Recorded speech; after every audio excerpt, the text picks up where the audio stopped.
Tard it-tlieta filgħaxija wasal Malta Samir Almiri, il-Libjan ta' 38 sena illi huwa suspettat ewlieni fil-qtil ta' Victor McKean ta' 62 sena, każ illi kien seħħ aktar kmieni din is-sena fi 17 ta' Marzu. Almiri wasal Malta m'assess minn pulizija mid-Dipartiment ta' Reati Maġġuri u tal-Special Intervention Unit permezz ta' titjira mill-ajruport ta' Casablanca fil-Marokk. Dan il-każ kien kiser il-ħemda tar-raħal kejken ta' Santa Luċija fejn instab mejjed McKean.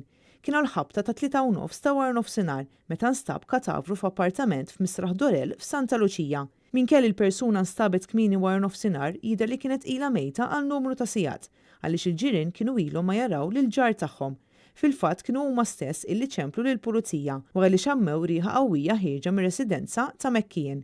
Il-vittma nstab bla ħajja fl-art fil-kamra tal-banju tal-appartament tiegħu imgeżwer f'boros tal-plastik. Mill-awtopsja li saret fuq il-katavru instabu daqqiet fuq rasu u riżulta wkoll li kien hemm soffokazzjoni. Jidher li Almiri kien jgħix ma' Victor McKean iżda ma kien der imkien għal jumejn sħaħ qabel dan l-omiċidju.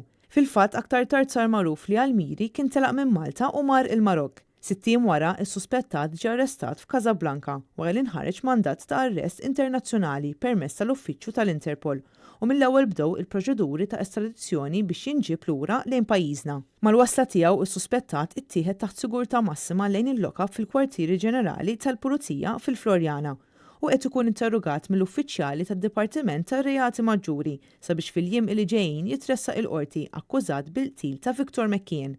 Lura fl-2015 Almiri kien tressaq il-qorti akkużat li pprova jisraq basket ta' mara fil-Balluta.